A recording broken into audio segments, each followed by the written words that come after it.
What you don't understand is that this reality is only one of billions. If I told you there were one where all those people you had lost along the way were still alive, wouldn't you do everything in your power to at least see it? Welcome everyone, Sinitar here. I'm really excited to announce the beginning of a complete new video series called GameInView. Here, your humble will be interviewing the people behind the biggest and your favorite mods, as well as developers behind the great games. History of the mods and games, hot news about them, fun facts about development and much more in a live conversation with mod authors and game developers. This series was made to give a deserved shout-out to real persons, talented mod authors and game developers, as well as introducing you to the interesting details and news about your favorite projects. Be sure to keep your eye on this series, because in these interviews you will see some of really legendary mod authors, as well as some game developers you know for ages. And today we are starting from interview with Nicolas, a project lead in SureAI team, incredibly talented group of developers you know as authors of total conversions for Oblivion and Skyrim called Nehrim and Enderal. Hello Nicolas. Hello, thanks for having me. Today, a word Enderal is well known to almost each Elder Scrolls player who played with mods at least once.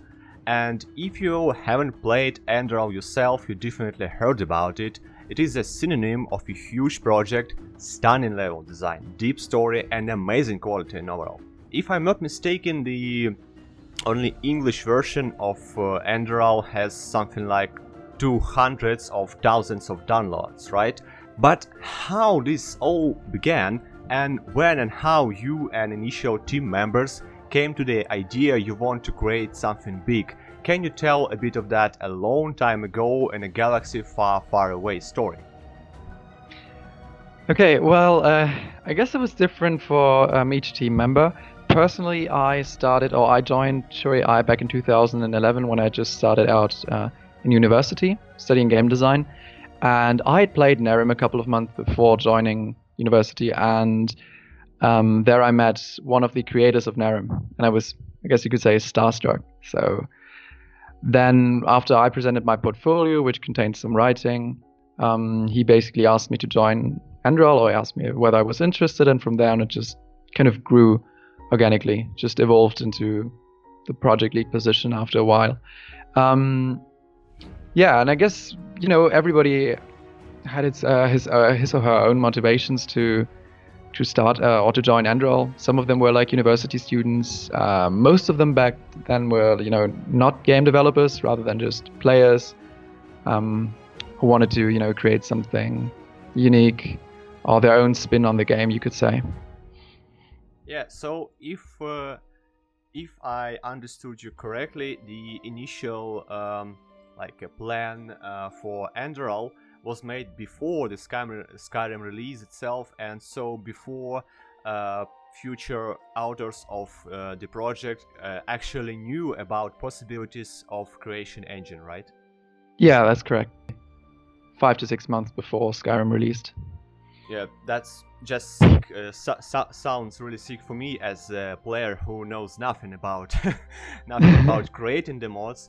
I just trying to say that was actually a pretty a step full of courage, you know, to creating a project before the platform of this project actually was released, right? Yeah, well, and I mean, we knew the engine, you know, like we knew they were using the same Gamebree engine, just with some more functions. So we kind of knew what we were in for.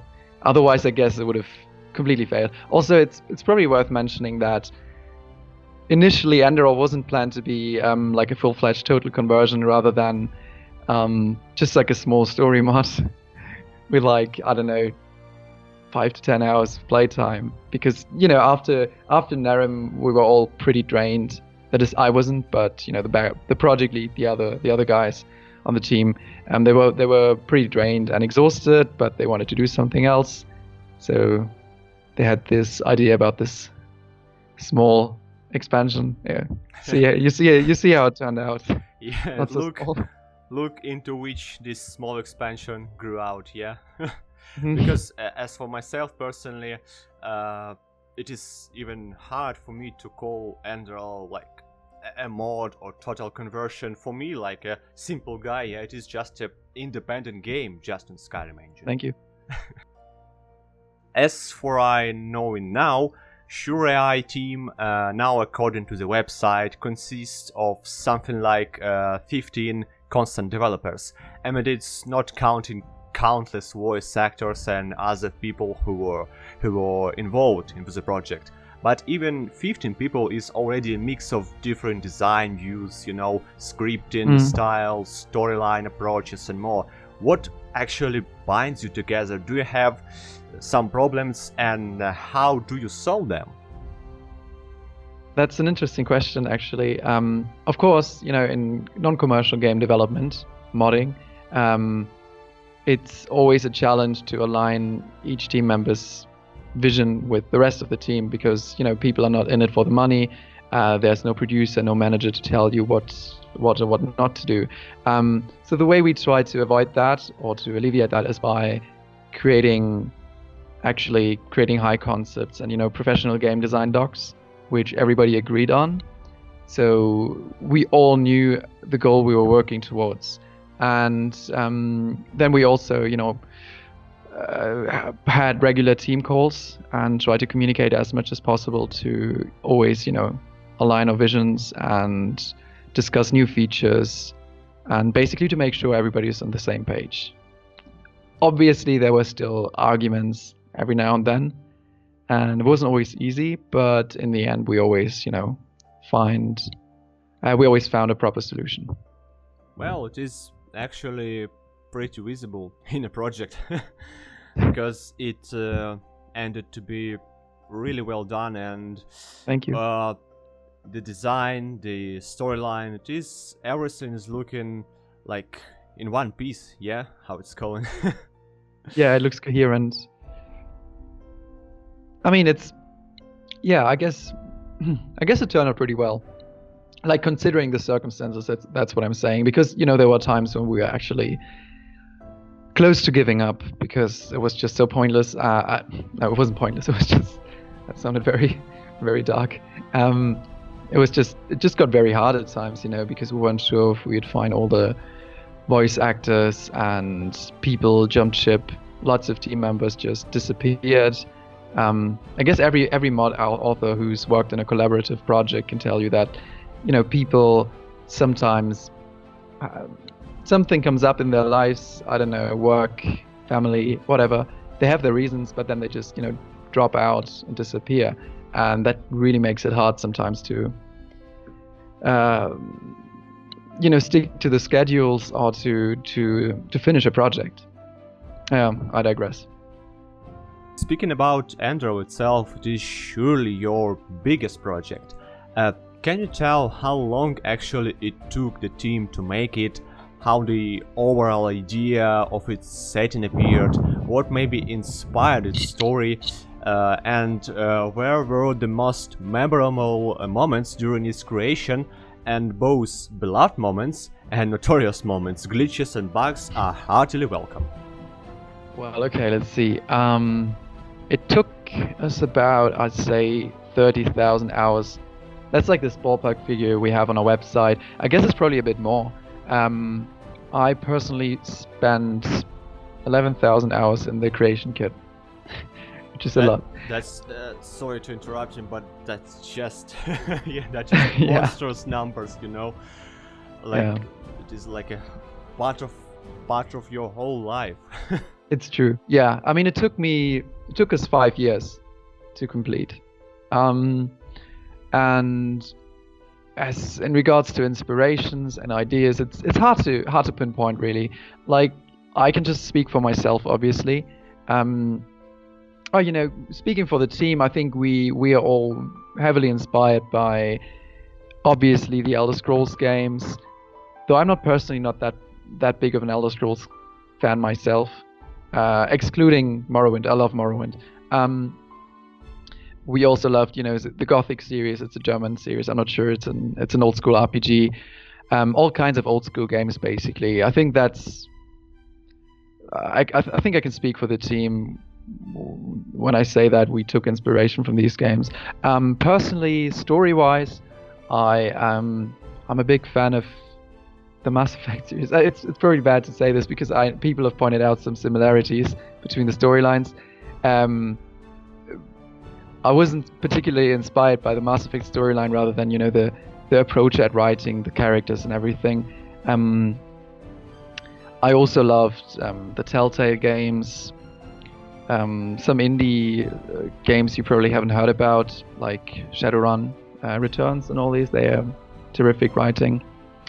And just, a whole plethora of books and movies, which are too many to name. Now, regarding glitches and bugs, I guess there were just so many. It's really, really hard to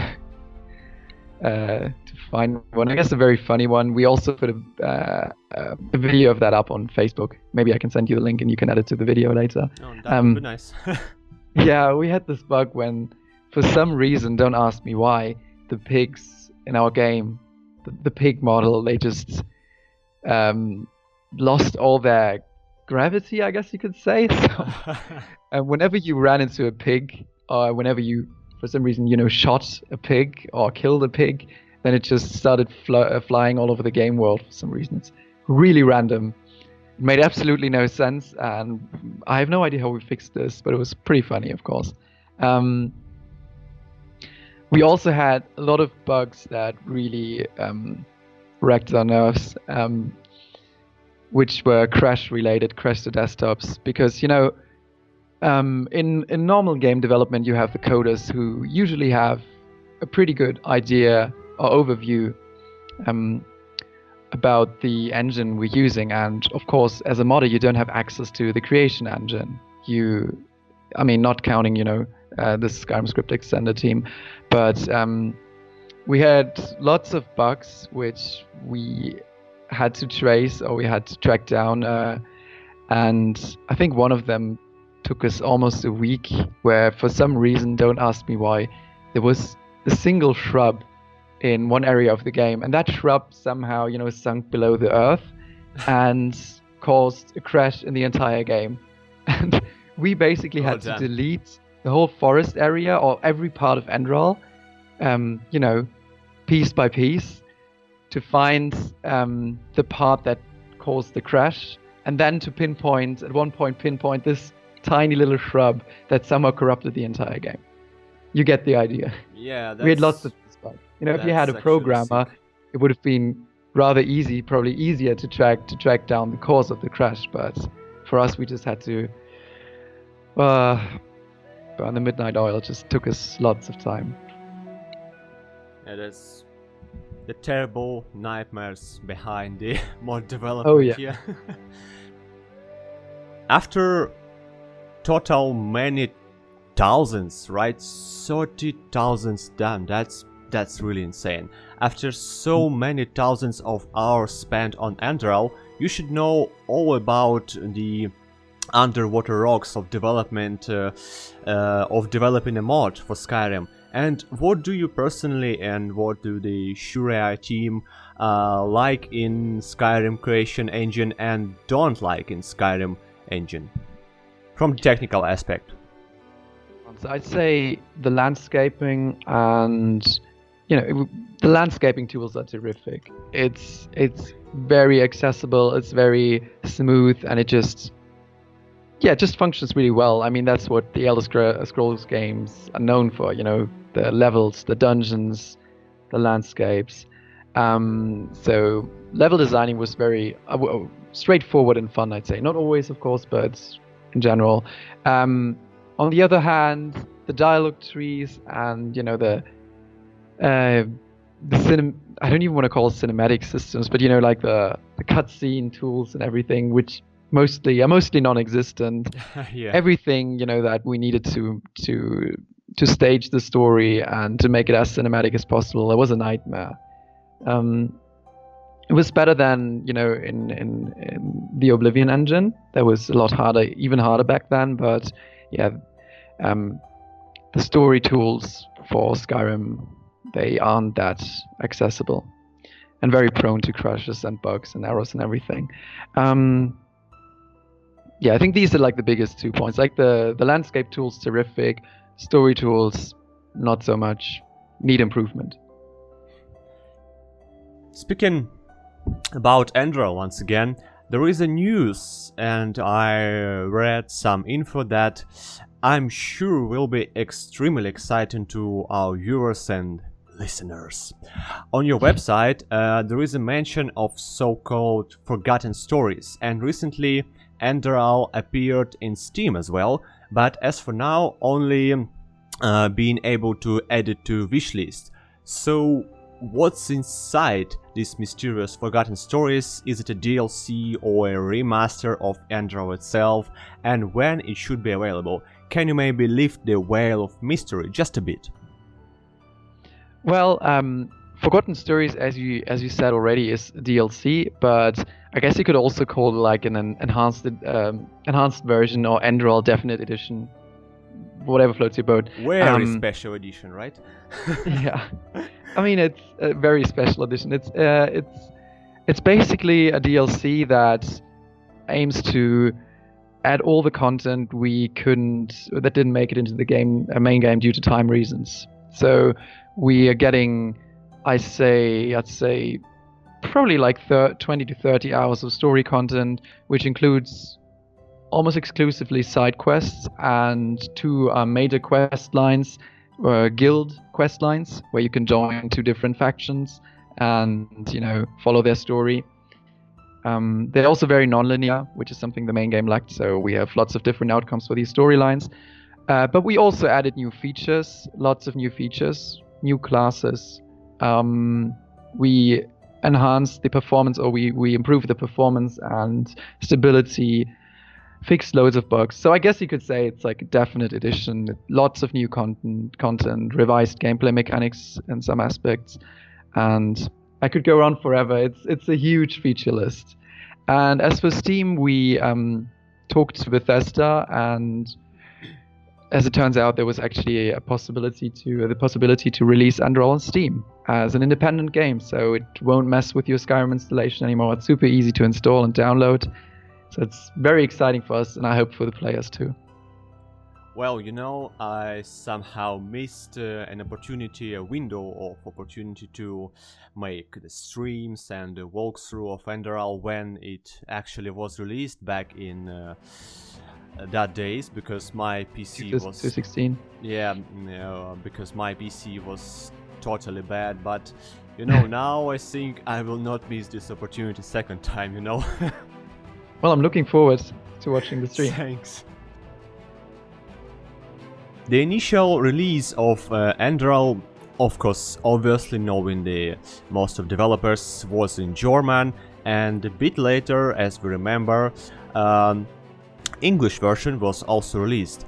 So should the worldwide English-speaking community be happy and know that Forgotten Stories as well will have English version as well? And if yes, what is at least rough estimated time arrival for this?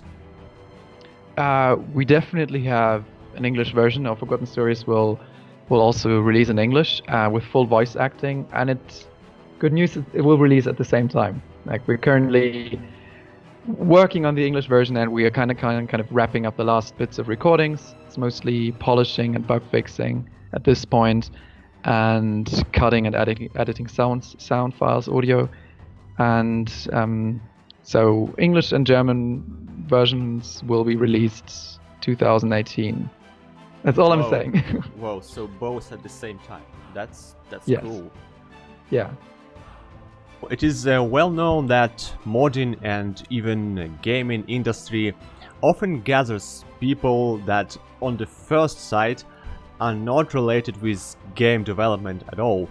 Is this the same with your team? And some people should definitely be connected with game development, of course, but do you have some members with absolutely non-related profession? Yeah, we do. I mean, I'd say, the core, especially for the main game, for Enderal, not the DLC, we were all semi-professionals and are now professionals, like the main core of the team, including the second project lead, Johannes, and myself. But we also have, we have members from all walks of life. One of our 3D artists, she's a woman from Italy who does nothing with game development. We have a lawyer, an architect, and right now we also got I think a bioengineer. Lots of people from all walks of life. But still, I guess there's always, it's a solid percentage of developers who do have a professional background or who are aspiring to become pros. Yeah, of course, because they should actually serve as a backbone for the project, as a skeleton for it. Yeah. I mean, it's also, you have to consider that it's also a motivation for many people, or it used to be a motivation for many people to join up, because Enderal was very well known even before its release. So it's a pretty, substantial portfolio piece. And that's also the reason why some people join up. Like, there's no shame in that. Some people just wanted to do some excellent work and just land a job in the industry. From what I know, you personally are a professional writer at THQ Nordic, a well-known games publisher. You're also lead writer of Enderal project, for example, and I'm pretty much sure you're writing your own stories, maybe some sort of novels or something like that. I even have heard rumors that an Enderal novel is being written by you now. To have something like this would be really immersive and interesting for all Enderal fans. Can you confirm this and make a little sneak peek? Yeah, it's true. I'm actually working on an Enderal novel right now, and it will release alongside Forgotten Stories later this year. And it's also going to be an episodic novel, which means that it's going to be for free, and I'm going to release one chapter each week on my Patreon page. But everybody can read it, so it's not like there's no paywall or anything. Though I do appreciate support, of course. Yeah, and the story revolves around a central character of Enderal, Jespar, the mercenary, and it explores his past 12 years back from the events of the main game. And yeah, I don't want to say too much yet, because we'll make an announcement in a couple of weeks. But it's going to be a story that revolves a lot around, responsibility, inner demons, mistakes, the mistakes we make, and it also takes place in a very unusual setting. So it's going to play in the tropical island archipelago of Chile. Some people might know it from the main game, and yeah, I'm pretty excited. But again, stay tuned. There's going to be an announcement pretty soon. Well, I'm sure that we'll wait for it, and from I can only guess, so maybe you're trying to continue your hobby and working path as a professional writer, right? And connect your job with this, with writing novels, right? Well, yeah. I mean, I do work full-time for THQ Nordic as a writer. I also am currently, I wrote a German novel as well, and it's currently going around the publishers. Pretty promising as well. And so, yeah, I'm definitely looking into other media as well, other than games. I'm also working on a movie. I'm doing everything, I guess you could say. Everything that has to do with story, I love it. Well, I think that's just a logical extension of creativity, and that's good that you're expanding your skills somewhere else. Yes, definitely. I mean, there's also, there's a lot of freedom in books that you don't have in other media. I mean, this isn't news probably to most people, but of course you have to deal with a lot of limitations in game development, even in non-commercial development. So, but for example, the story of Enderal, I guess I personally think one of the reasons it was well received was because, it stood out. It was unusual in some aspects. Some people liked it, some people didn't, but we could just do what we wanted to. We could There was nobody telling us, oh, you can't say this, you can't say this is too risque, this is whatever. And we had lots of freedom, but of course we were still restrained by the engine limitations, and that's that's a reality I think every game writer faces, is that there's just so many limitations, of course, and there's so many dependencies, and this is why I do enjoy writing books. Even though I do love games, and I'm a game writer by profession, but books are just a great way to explore basically every scenario, every story you can think of, because there's just no limit to what you can do, as opposed to games and movies where there's always budget and deadlines and everything. I think that our viewers would come to Ukraine and kick me if I wouldn't test this. I'm sure that you all and whole team have seen the Elder Scrolls 6 announcement teaser. Was you excited by it or no? Definitely. Especially I personally was excited by it because I'm looking forward to whatever setting, whatever continent it will play on, because I personally wasn't too much of a fan of the Nordic setting in Skyrim. It's just like a personal thing of mine. I don't like snowy landscape. Yeah, well, it is pretty dull and can be the same all the time, all the spaces, all the zones. Exactly. Yeah. If you compare that to Morrowind, which was just like a whole other world, and I'm hoping that it's going to be a chance for Bethesda to create another really exciting, unusual world. And I'm personally hoping for Hammerfall, because I just love the desert and all tropical settings. It's just terrific. So I'm super excited, of course. I'll definitely play it, but it's going to be a while. I think they just started pre-production. That's what they said last year. So this means we're looking at another. I don't know. I'm not working for Bethesda, obviously, so I don't know. It's just discussing. Yeah. It's probably going to be another 5 years, or 4 years at least. So say at least, or maybe our children or grandchildren can play it. Who knows? Yeah, with luck. While Skyrim, of course, and obviously no doubts, offers the biggest amount of both modding and mod-making abilities, if talking about the games themselves from a view of and perspective of the player, what is your favorite Elder Scrolls game and why maybe? Morrowind, definitely. I don't have to think about this, because Morrowind was just it was just unique. It wasn't run-of-the-mill fantasy. I don't say that to discredit Bethesda, but for me, Oblivion and Skyrim, they were very generic settings. Like there was just dragons, swords, wolves. Whereas in Oblivion you had silt striders. What were they called? Like the annoying flying things, cliff walkers, I think. Cliff riders. Cliff raiders. Like yeah. That was it. And it was just this mysterious and rich continent. With a very, in my opinion, very unique storyline that just was very bold, I'd say. And that's just my favorite game, and it's also probably because I grew up with it.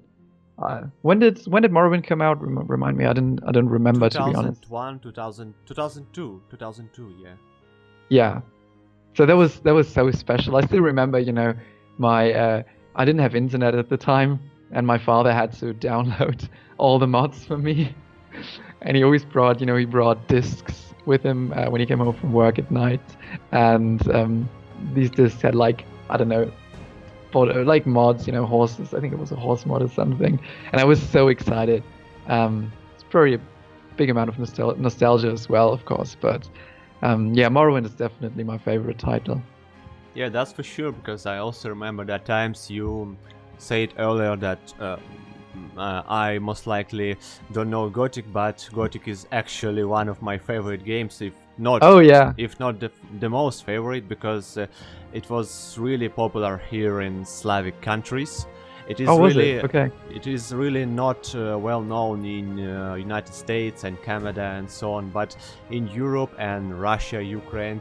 And I remember that days where in my school, all my schoolmates, classmates were like literally beating in each other, shouting what is better, the Morrowind or the Gothic. Yeah, no, it's times. a reasonable question, honestly. You know, I guess, but it's interesting. I didn't know that. Like, I knew it's big in some countries. Obviously, Germany it's huge in Germany, but I didn't know it's big in Russia. And you know, it's a terrific game.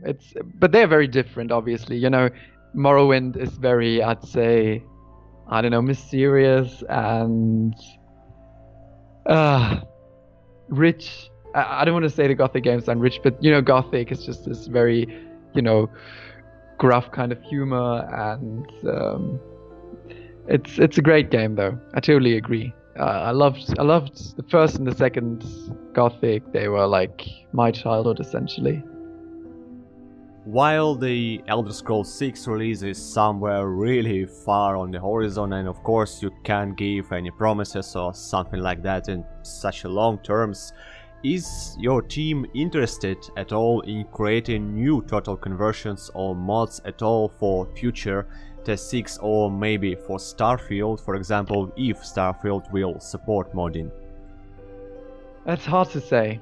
Honestly, I don't think it's that likely. Not because we don't want to, rather than, you know, we have so many. Every team member is so involved in other projects right now. You know, I'm a full-time game dev.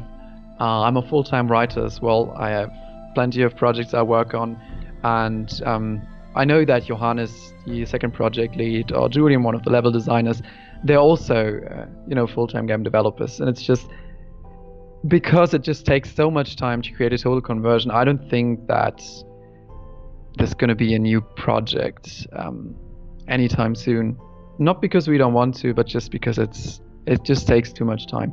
And you know, it's all cool to, you know, sit in your cellar and just eat noodle soup every day, if you're a student or if you're like in your early 20s. But Yeah.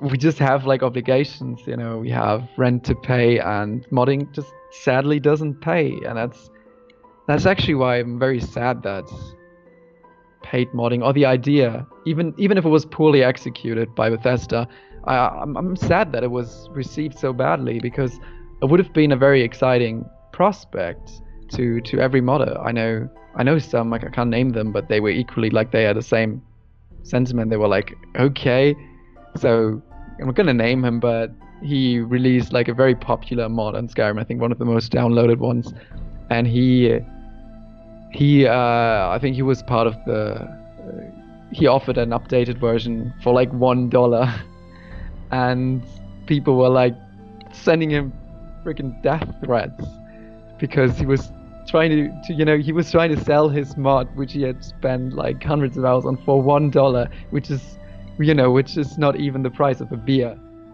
Well, in a conclusion, after all discussed now, can you say something to people who are listening to us now? For sure, some of them are planning to connect their future with mod making at least, or game development as maximum. What can you actually advise of them from perspective of all your experience? That's a good question. I think above all, just be dedicated, be disciplined, because you know, especially if you want to make it as a pro, you just you need to work hard. It sounds strange, you know, if you think about mods, because people think about mods as this, you know, fun thing that's, you know, all about creativity and expression and so on and so forth. But really, it's a lot about, you know, setting your goals and working hard towards them. And this is especially true for the industry, because you're going to be up against, like, if you're planning to kick through, to start through in the industry, you'll be up against like a lot of very talented and very tenacious people, and you just need to have a great portfolio. So you need to be exceptional in what you do. So industry-wise, I definitely say, you know, don't be realistic. Like, look at what you want to do. If you want to become a 3D artist, look what the skill level is. Look what companies are looking for, and just work hard towards your goals, and create a portfolio for heck's sake. You'd be surprised how many people apply to our studio at THQ as well with no portfolio. Like they haven't done anything, and they were just. I'm not joking. Like, they were applying for the position of creative director, which is like the, as you know, like the most prestigious position, I'd say, in a team, and they had no experience whatsoever. They just thought, oh, it's just games. So I played a lot of games, I qualify. Don't be that guy. That's what I'm trying to say. Mod wise, be realistic as well. Don't go overboard with your ambitions. Like, you have to be ambitious. You should be ambitious, but there were so many total conversion projects that just never made it past a certain stage because they were just so insanely ambitious. I don't want to say any names, but you know them. Like, everybody got excited about them, especially players who didn't have a realistic, who weren't able to to judge whether the project was feasible or not, and then the project just stopped because people realized it was just way too much work. So be realistic, be fair. It's non-commercial development, so everybody wants to be creative to a certain extent. They want to do cool stuff. If you're working with a team, that's what I'm saying. They want to do cool stuff, so don't expect people to join and just do all the hard work for you while you get to dictate them your ideas. It's just not how it works. Yeah, and grab endorsements. Exactly. So okay, and finally, I'd say again, treat it as a kind of, I wouldn't say job, but be serious about it, because especially if you're doing a bigger project, even if it's just quote unquote just a quest mod that's not total conversion, you have to be serious about it. You have to make you have to make a proper schedule. You have to set yourself milestones. You have to work regularly. Don't not just whenever you want, because otherwise it's never going to see the light of day. That's it, I think. Well, that's a wise advice, I think, because it sounds simply, but it is how the life works, right? And you can't create something iconic, something great just from a passion. You need passion, right? But you also need skills and dedication and time for this. Absolutely. Like, passion is paramount, of course. Like, if you don't get a buzz from what you're doing, then you're never going to be exceptional, obviously. But you need to be dedicated. Just I mean, there's a reason why not everybody is creative director at, I don't know, say Naughty Dog or something, and that reason is because some people just worked harder than others. In my opinion, that's just what I think. And so, yeah, don't be that guy who comes walk. I'm not joking. This is actually what happened, and I'm sure this man was like a wonderful human being, whatever. But he just walked into our studio, and basically just said, "Hey, look, I saw you're looking for a creative director. I have no experience, but I think I'm very creative or something." You'd be surprised how many people are like that. Yeah, well, that's nothing surprising, I think. Yeah. Well, to me it was a surprise, because I always thought, like, well, I mean, if you're gonna apply for a position, whatever it is, and I think this goes for every job in the world, then at least inform yourself what the requirements are. Just read the freaking job offer before you apply and look like an idiot. Yeah, I just must insert a reference here, because how big percentage of people is actually those people who are reading mod pages before installing them, right? It is very low. Oh, that's true. And then, oh, my game is broken, oh, my Skyrim is crashing, oh, why? Yeah, absolutely. Oh man, nobody reads readmes. Nobody reads install files. That's why we're very happy to go on Steam, though, because Steam is foolproof. I'd say you just have to press a bloody button, and everybody Yeah. can manage to do that. Yeah, and you don't need to read at all. Nothing, no. Absolutely. Yeah, that's for sure. Well, man, thank you for this interview, and I want to wish all the best luck to you and SureAI projects, whatever this project will be, mods, or maybe we will see you all guys one day as an independent game studio. That doesn't matter. So best of luck to you, and thank you for this interview. And for those who watched us and listened to us, this was Nicolas from SureAI, team behind Enderal, and we will see you in the next interview.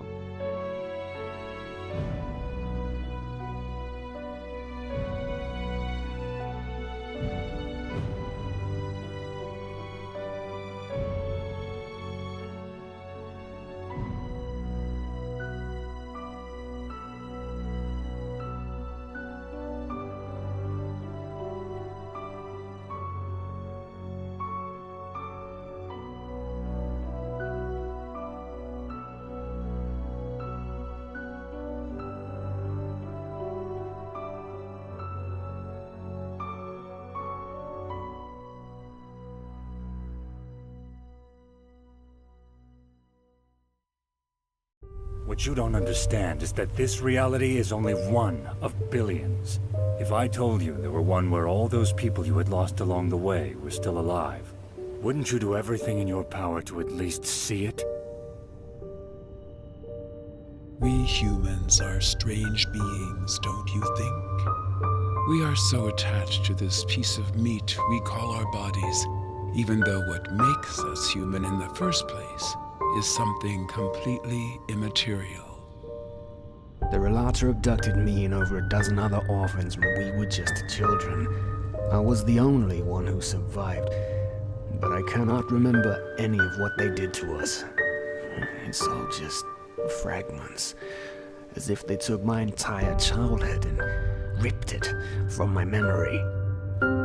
All she ever cared about was making the world a better place, more than she ever cared about us.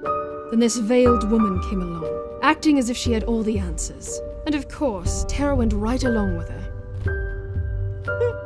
You don't understand. I don't deserve to be saved. I betrayed the father, and this is my punishment.